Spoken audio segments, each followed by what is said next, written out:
Aloha, Patrick Franta here, principal of the Villa Group at Coldwell Banker, and excited to be here today to chat with you a little bit about first quarter of 2022.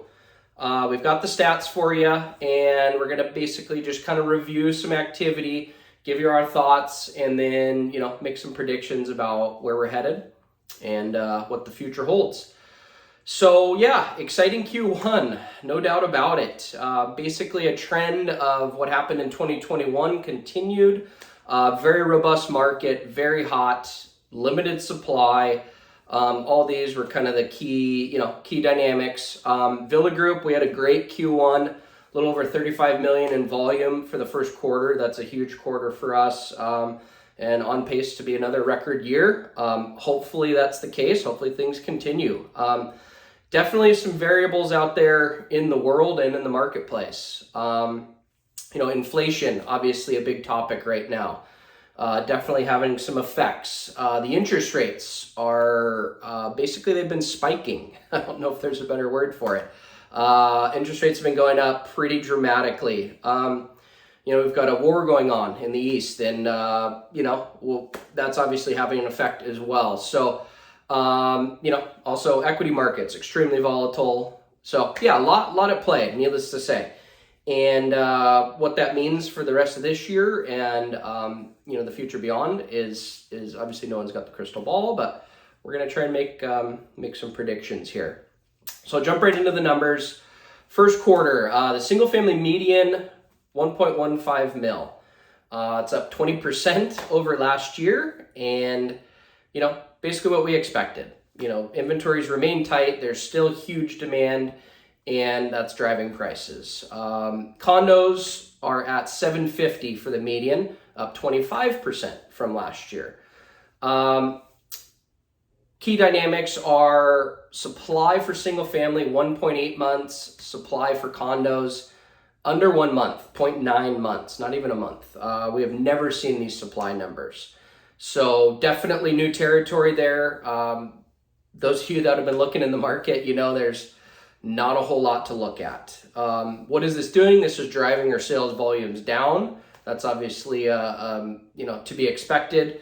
Sales for single family down about 13%. Condos only down 3%.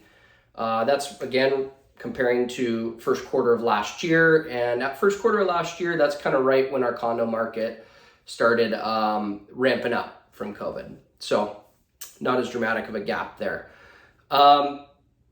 Overall, what are we seeing? We've continued to see steady pending sales up until last week. I mean, we track them weekly, so no big changes in the market there. Still, similar pace to what we've been seeing in the market. We are seeing these rapidly increasing rates starting to slightly affect the entry-level pricing. So anything like median or below on the single family and condo, basically that puts you around $1 million or less. We're starting to see just a touch of a slowing there. Definitely nothing dramatic, but what that means, right, is those homes were getting 10 offers before. Now we might be seeing 6 or 7. It's taking some buyers out of the marketplace, or, the affordability is dropping for them. They're having to, knock it down a tier due to these rates. And I guess now's a good time to definitely touch on that. So rates, where are we at? Conventional 30-year fixed right now, we're at 5.25%. Believe it or not. Yeah, 5.25%. March 1st of this year, so basically 2 months ago, that was at 3.75. So that just gives you an idea of how quickly the rates have jumped. Again, historically, not that bad. 5.25 is, honestly, that puts us right where we were about 2012-ish. I mean, maybe not quite that high, maybe upper 4s, but yeah, definitely, not terribly bad historically. But based on what we've been seeing recently, when people were locking 30 years at 2.75, even less, it's a big difference, and that affects that monthly payment dramatically. So what does that mean for Maui? Nationally, I think it's going to have a broader effect. Maui, especially our high-end resort markets where we focus, we're not seeing much of an effect yet, and I don't know if we really will. Most of our demand, right, is a lot of, it's discretionary purchases, second homes, investment properties. A lot of these buyers have been cash, about, 40%, give or take, last year were cash. A lot of 1031s, a lot of people moving, trading assets or moving stuff around. So as long as the numbers still pencil out on the investment properties, which, with those rates, which are getting a little tighter now, those margins, we don't expect to see a huge effect. But as these things continue, as, the other dynamics in the market kind of filter through, we do expect that we will see a slight, balancing in our market, which probably is a good thing. We do expect inventory over the next couple quarters to slightly increase, and we do expect there to be a few more opportunities out there for buyers that are looking.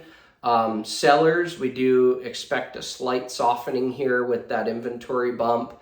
Nothing crazy, obviously, nothing dramatic, but I think it is going to see, we are going to see a little more balance out there.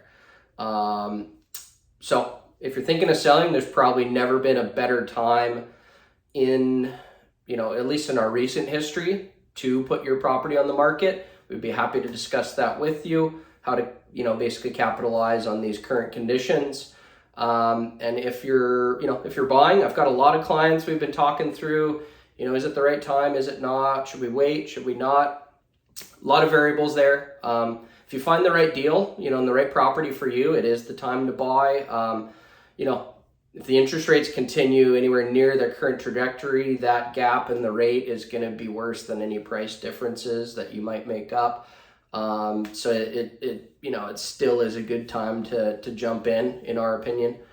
So yeah, that's kind of the gist of it. That's where we're at. For right now, trends the trends we've been seeing the last year or so are continuing, but we are seeing some slight changes here. So keep an eye on things. We'll keep you informed. And as always, give us a call or text anytime. We'd love to hear from you.